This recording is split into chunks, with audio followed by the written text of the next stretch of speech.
alors dañu jàpp lu ma wax ne damaa jàpp mais dañuy jàpp que ne pour nga yor dëkk doxal ko faaw nga am xalaat li tubaab di wax vision ci juróomi at yi di ñëw fan nga bëgg a yóbbu dëkk bi moo tax biñ ci liggéeyee ñu jàpp ne vision bi nga xam ni moom la ñuy proposé pour Diourbellois yi ñu tënk ko nii ñu ne commune Diourbel ci 2026 c'est rapide que commune Diourbel fii ba 2026 dina nekk commune boo xam ni dinañ ko saytu bu mucc ayib mu nekk commune bu naat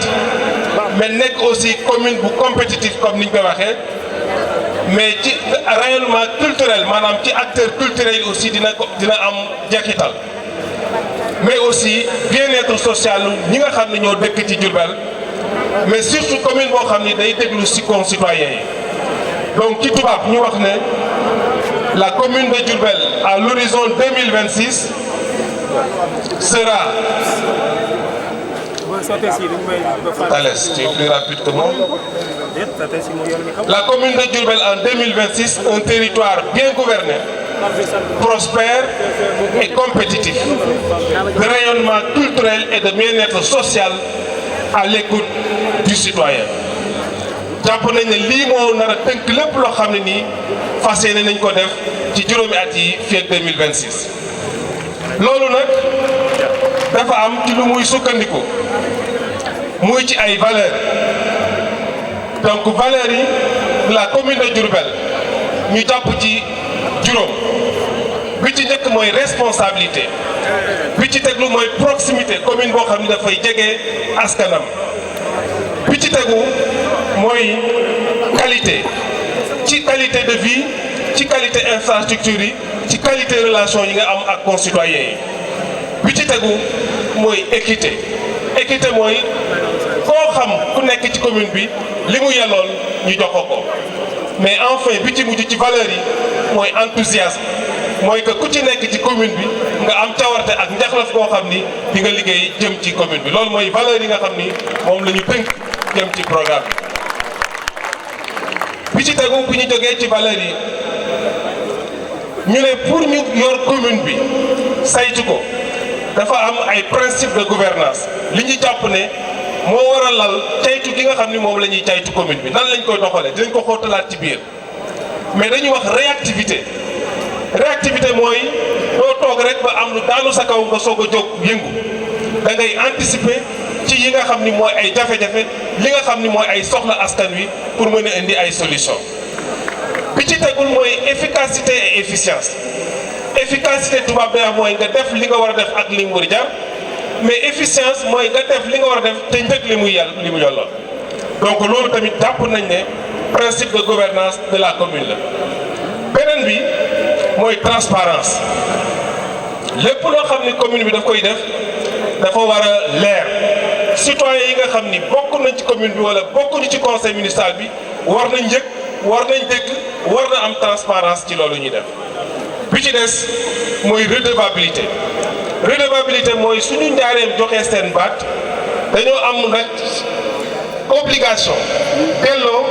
askan bi li nga xam ni moom la ñu dénkoon wax leen luñ ci toll fuñ ci toll ak lan lañ ci def enfin bi ci des mooy éthique éthique tubaab bi ko wax mooy looy def rek mu dëppoog loo xam ne nii yell na te sell na donc jàpp nañ ne loolu mooy principe de gouvernance de la commune bi nga xam ni moom la ñuy proposé ñu am nag ci programme bi ni ko directeur de campagne waxee léegi ay poñ yi nga xam ne dafa dëppoo ak yoon parce que suñu réew charte de la décentralisation moo ko laal am ay pàcc yoo xam ni état central daf ko wàcce jox ko état délocalisé maanaam communes yi donc ci charte yooyu la ñu sukkandiku pour proposer ay poñ bi ci njëkk mooy gouvernance locale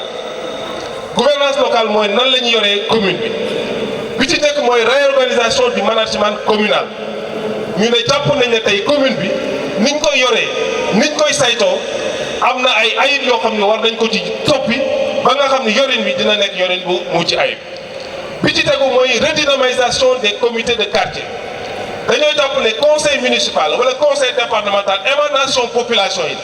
mais population yi nag pour nga waxal leen faw nga delluwaat ci base bi dellu ci quartier yi ñu am ay conseil de quartier nit ñi fi waxtaane seen ay jafe-jafe seen ay bëgg-bëgg seen ay priorité ba nga xam ni su ñëwee ci conseil municipal bi dinañ jàpp ne kat Médina Gounass kat lii mooy seen jafe-jafe numéro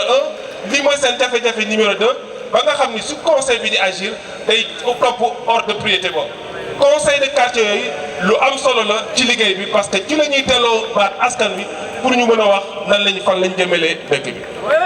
beneen bi mooy amélioration de la gestion participative et de proximité de la commune mooy day dellu si ci li ma waxoon léegi rek que commune bi maire moomu ko conseil municipal moomu ko président conseil départemental moomul département bi conseil départemental moomul def mais askan wi ñoo ko moom kon boog dañ leen war a delloo seen cër. bi ci topp mooy digitalisation de la vie de la commune tey ñëpp xam nañ ne xarala yu yees yi muy informatique ak li ci topp benn dëkk benn gox benn quartier mënul dem bàyyi loolu ñu ne kon loolu ci suñu programme dina am pàcc bu am solo boo xam dañ koy jagleel wàllu xarala yu yees yi pour que mag ñi ndaw ñi jigéen ñi mën ko utiliser pour mën ci def seen activité. ñu jàpp aussi que beneen poñ que Diourbel bari na ay partenaires waaye partenaires yi li ñu indi ci biir Diourbel faw ñu teel koo xam ñu ne kon partenaires yooyu dañ leen di kuréel def li ñu tuddee forum annuel des partenaires de la commune parce que balaa ñu dëgg budget jëm ci at bi di ñëw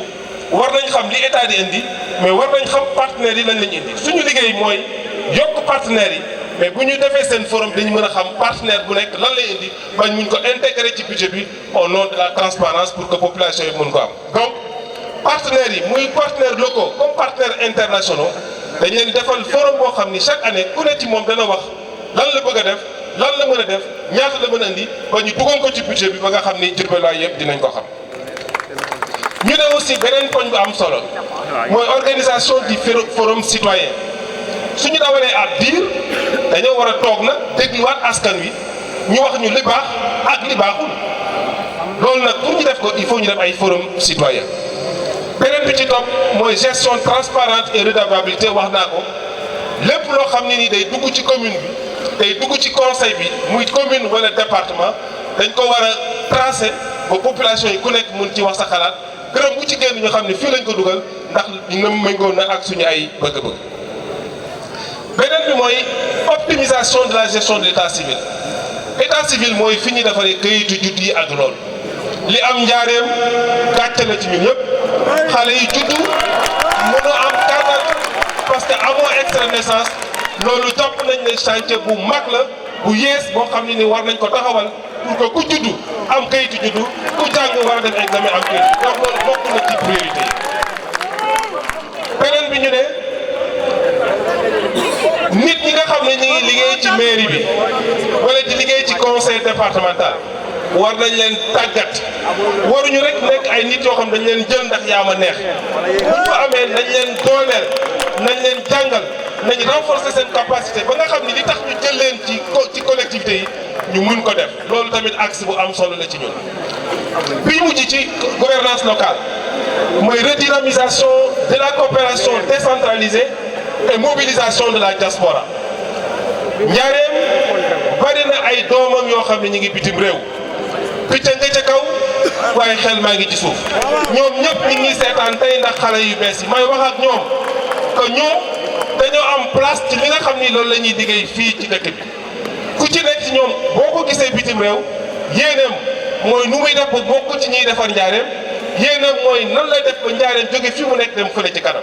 kon bokk ñu jàpp ne ñun ci suñu biir équipe municipale waaye diaspora dañ ci am xalaat am ci doole am ci taxawaay boo xam ni war nañ ne nag commune bi boole leen ubbi leen ba ñu mën a dugal ci seen xalaat donc fukki poñ yooyu daal mooy poñ yi nga xam ni jàppoon nañ ko ci axe bu mag ba la ñuy tuddee gouvernance locale. deuxième axe bi ci topp jërëjëf axe bi ci topp mooy wàllu éducation formation emploi mooy njàng mooy tàggat mooy aussi wàllu xëy ñu jàpp ne loolu lu am solo la ñu jàpp ci programme boobu ci axe boobu que li ñu war a njëkk a def fii mooy ubbi bibliothèque bu yees bu moderne ñu tudde ko bibliothèque municipale boo xam ne nii xale yi njaareem magi njaareem danañ fa mën a jëm wut xam-xam jokkaloo ak bitim réew mën fa am aussi espace de divertissement donc loolu bokk na ci programme bi loo xam ne nii bëgg nañ ko def parce que tey di nga dem ci yeneen dëkk yu mag yi xale yu am juróom-ñaari at juróom-ñetti at dañuy dugg ci internet def li ñuy def wax ak àdduna bi yëpp te bu ma ñëwee fii ci Njaareem sama doom wala sama jarbaat bi nekk ci kër gi amul espace boobu ñu jàpp ne injustice boobu war nañ ko réparer defar bibliothèque municipale moderne pour que ñu mën a non seulement jàng mais xam suñu mag yu baax yi dëkk ci dëkk bi fii lan lañ defoon ba nga xam ne dañ mën a jokkoo ak bitim donc loolu bokk na ci engagement yoo xam ni jël nañu li ci des mooy construction et réhabilitation d'ouvrages annexes parce que coopération décentralisation moo joxe wàllu njàng ci conseil municipal kon boog ñu jàpp ne tey am na fi ay jàngukaay muy école muy daara yoo xam ne ni am nañ ay yitte yoo xam ni soxla nañ ko mairie bi conseil départemental war nañ ci taxaw ci wàllu ay defaraat ci réhabilitation ci wàllu ay tabax mais aussi ci wàllu ay bloc administratif ay toilettes. après ñu ne ci poñ boobu bari na ay doomu Jurbel yoo xam ni suñ borom moo leen di may ñu xarañ ñu tudde ko appui aux initiatives de promotion d'excellence ci fànn boo jël nag ci art ci football ci leneen ñu ne ñooñu nag conseil communal wala conseil départemental war na taxaw ci taxaw seen wet gunge leen renforcer seen capacité ba nga xam ne àdduna yëpp di leen xam parce que tey ñun njaareem yëpp am nañ fierté gis benn doomam bu tudd Bamba Dieng nekk ci équipe nationale de football. beneen point bi ñu ne amélioration du cadre de vie des daara et des écoles day fekk si li ma wax léegi rek tey fii njaareem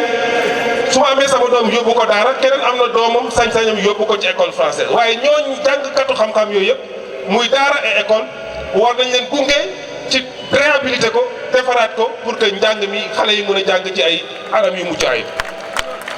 et enfin ci axe éducation formation emploi ñu jàpp ne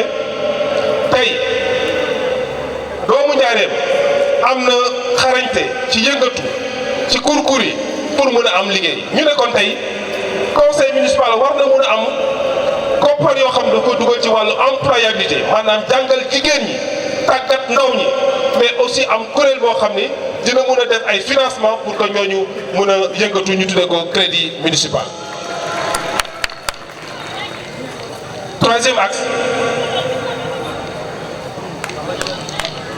Troisième axe merci. Alors axe bi mooy wàllu wér-gu-yaram santé et action sociale ñu ne fii war nañu njaareem màgg na bari na ay quartier yu yees yoo xam ne nii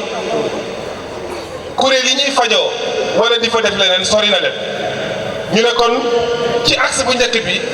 war nañ tabax ay poste de santé ci quartier yu yees yooyu mais am na ay quartier yoo xam ne am na ay poste de santé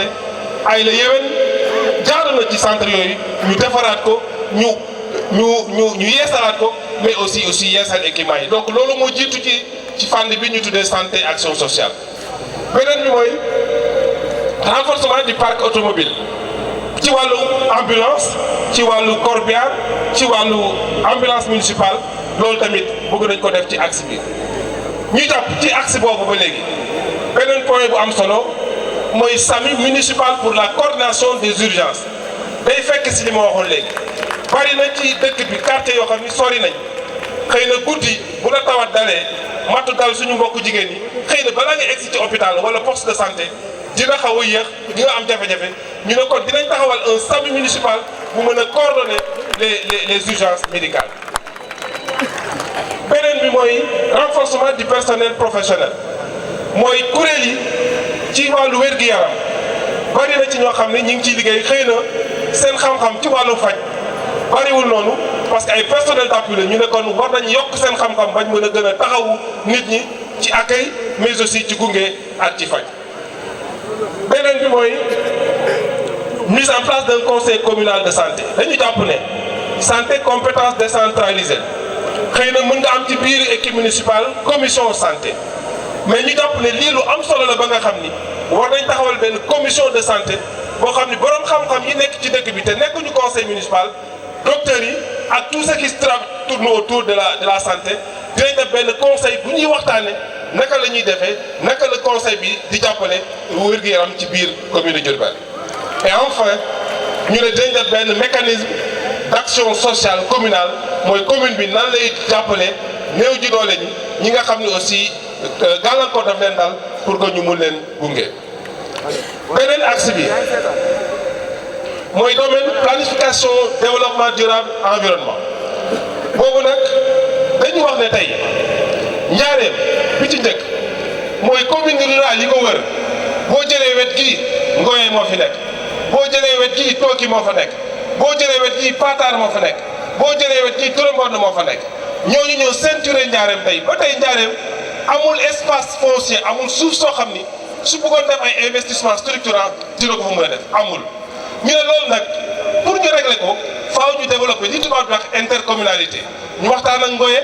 waxtaan ak Tooki waxtaan ak Pataar waxtaan ak Touré Mbond ba nga xam ne suñu amee investissement structurant lañ mën am suuf def ko fa population Ngoye gis ci seen bopp population Diourbel gis ci seen bopp population Tooki gis ci seen bopp population Touré Mbond gis ci seen bopp population Pataar gis ci seen bopp mais population Diourbel gis ci seen bopp li tubaab di wax intercommunalité. Deuxième projet bi mooy mise en place d'un programme communal de reboisement ñu ne garab dafa baax ci dëkk ñun nag waxuñu ne dañuy ñëw rek jënd benn garab jëmbat fe benn dañu bëgg a def benn plan communal de reboisement borom xam-xam yi commencé nañ ci liggéey pour xool Diourbel fan la ñuy jëmbat ay garab nan lañ koy suuxate nan lañ koy toppatoo pour que Diourbel nekk une commune verte. ñu ne foofu ci poñ boobu aussi dinañ des révision du plan communal de développement parce que plan communal de développement 2022-2026 mooy plan bi nga xam ni tëggoon nañ ko pour xool Diourbel ci juróomi at yi di ñëw fan la jëm mais ñun dañuy jàpp ne war nañ tëggaat ak projet yu yees yi ñu am beneen plan communal de développement. Et enfin 5e point bi waxoon mooy li ma day fekk si li ma waxoon léegi rek que xarale yu yees yi kenn mënul dem bàyyi ko ñu ne kon dinañ def un développement du wifi municipal à Diourbel pour que xale yi mën a connecté wu seen yaay yi mën a connecté wu parce que loolu tey àdduna foofu la toll. prochain axe alors axe bi mooy culture artisanat ak tourisme. culture Diourbel am nañ ay satisfaction yu mag ci wàllu théâtre ci wàllu art de manière générale ci culture urbaine ci rappeurs yi mu bari ay talent. artisanat dinaa ci taxawaat parce que man ci laa bokk mais ci tourisme aussi ñu jàpp ne ñun war nañ def promotion du tourisme religieux parce que xëy na amuñu géej waaye am nañ suñu mag ñu baax ñi nekkoon fii loo xam ne nii bàyyi nañ ko fi te ku nekk ci àdduna bëgg nga ñëw xool ko mais loolu nag il faut que commune bi bokk ci ñi koy organiser pour que nit ñi waxuma la sax jógee biir réew mais jógee bitim réew ñëw njaareem di xool si benn valeur culturelle et religieuse lañ Diourbel am pour ñu mën a promouvoir le tourisme religieux loolu bokk na ci axe bi lu am solo. ci wàllu artisanat ñu ne tey njaareem kenn mënul dem waxuma sax njaareem loolu c'est ma conviction personnelle mais Sénégal président de la République Macky Sall moo ko njëkk a wax artisanat daf ci am doole c'est la première fois ñu am un ministère dédié à l'artisanat te artisans yi tey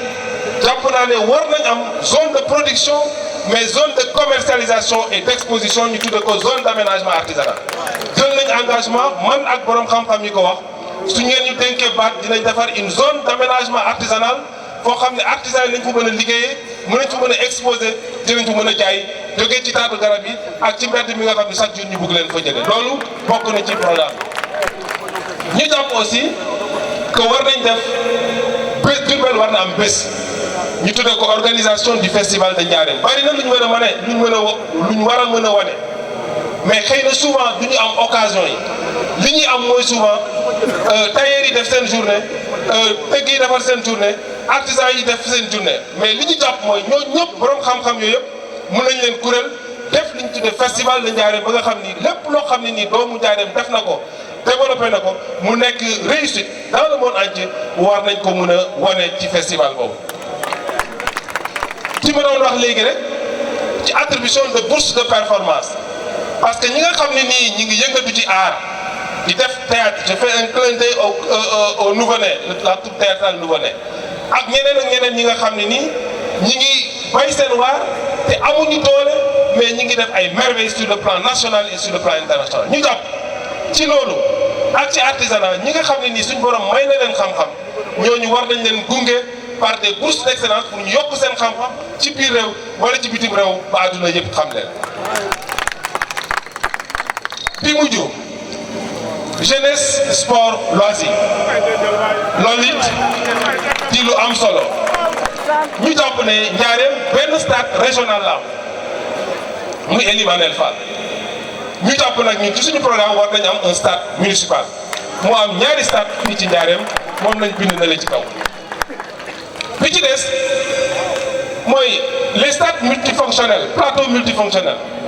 foo dem ci réew mi ci Ndakaaru xale yi dañuy reer ba 10 heures ci guddi ñu dem football yi ci stade plateau multifonctionnel ñun ñu jàpp ne ci suñu programme ci biir Njaaréem quartier bu nekk danañ fa def benn stade multifonctionnel boo xam ni xale yi dañ fa mën a def sport dañ fa mën a épanouir dans tous les quartiers dans les 4 grands quartiers. ñu ne aussi jàpp nañ que ne Njaaréem ñiy def handball je fais un clin d'œil à l'équipe d'handball champion national du Sénégal te ñu bëri xamuñu ne équipe handball champion du Sénégal Njaaréem la dëkk dans des conditions difficiles ñu jàpp ne ci handball ci basket mais ci sport de combat yi faw ñu defaraat terrain yi nga xam ne xale yi ñu ngi koy def handball di fa def basket mais di fa def sport de combat taekwondo boxe karaté ak yu mel noonu. ci wàllu boobu ba tey ñu ne ñi nga xam ni seen xam-xam màcc na ci loolu maa ngi wax léegi Bamba Dieng di ko souhaiter bonne chance bu gagner Coupe d'Afrique ak Lions yi ñi nga xam ni seen xam-xam dafa màcc ci loolu conseil municipal warloon na leen gunge ci bu ma daaneel fii ci axe jeunesse loisir war nañu aussi organiser ay tournois de sport scolaire parce que ñi nga xam ni dañoo nekk ay champions internationaux ci àdduna bi yëpp ci Sénégal ci sport scolaire lañ tàmbale ci catégorie yu ndaw yi fa lañ leen génne xàmme leen ba waree leen ba àdduna yëpp xam leen. alors urbanisme cadre de vie hygiène publique mooy beneen pàcc bi ñu jàpp ne war nañu defaraat plan d'urbanisme directeur d'urbanisme mooy dëkk bi nañ lañ koy tracé jàpp nañ ne tey 2022 jaaduwul ci Njaaréem am ay quartiers yoo xam ne ay nit ñi nga fa dëkk boo ñëwee ñu ne kenn lotissé wu ko te boo ko lotissé wul du am courant du am ndox loolu jàpp nañ ne jaaduwul bokk na ci li nga xam ne nii bëgg nañ ko defaraat pour que quartiers yooyu génn ci loolu. ñaareelu poñ bi mooy amélioration de la gestion des ordures mbalit mi nga xam ne ñi ngi koy jëlee ci koñ yi démb lay waxtaan ak nit mu ne ma suñu koñ benn yoon par fukki fan dafa ak camion mbalit bi di ñëw. ma ne ko mais loolu jaaduwul mais mbalit bi suñ ko jëlee lan lañ koy def dañ koy yóbbu ci buntu dëkk bi ci yoonu Kaolack ku fa jaar wax dëgg yàlla sa bët du neex sa xel du neex doo ci kontaan ñu ne kon suñu programme ñun dañuy améliorer la gestion des ordures parce que mbalit mi jël ko benn mbir la mais traité ko ba dina nekk beneen mbir donc loolu bokk na ci li nga xam ne nii suñu programme la pour que nit ñi mën a dajale mbalit yi ci biir kër yi oto yi jël ko mais ñu yóbbu ko ci espace boo xam ne dinañ ko mën a traité valoriser ko comme ni ñu koy defee ci dëkk yu mag yi. beneen bi mooy li ma wax léegi rek quartier yoo xam ni boo fa demee amul lampe amul ndox donc ñun jàpp nañ ne ci suñu programme war nañ ko yokk pour que ndox mi dem ci quartier yooyu éclairage bi aussi dem ci quartier yooyu. ñu jàpp tamit ci koñ boobu suñu gare routière bii je parle sous le contrôle du président du regroupement des transporteurs ma jàpp ne tey suñu marché bii ñu sant bu baax président Macky Sall ci li muy def parce que Ndoumbé Diop moom rek moo lakkoon bari na ay marché yu lakk waaye mu gaaw def li mu def fii ci Njaaréem mais jàpp nañ ne li des li wër marché bi war nañ ko defaraat war nañ ko réhabiliter en même temps que la gare routière de Diourbel loolu bokk na ci suñu programme. et enfin ñu jàpp ne ni ko dëkk yëpp amee dëkk yu mag yëpp amee war na am ay place yoo xam ni fii ci Njaaréem bu ngoonee mën nga faa doxantu ay espace public ay espace vert yoo xam ne mën nga fa doxantu féexlu comme ni nga koy defee ci dëkk yëpp. kon boog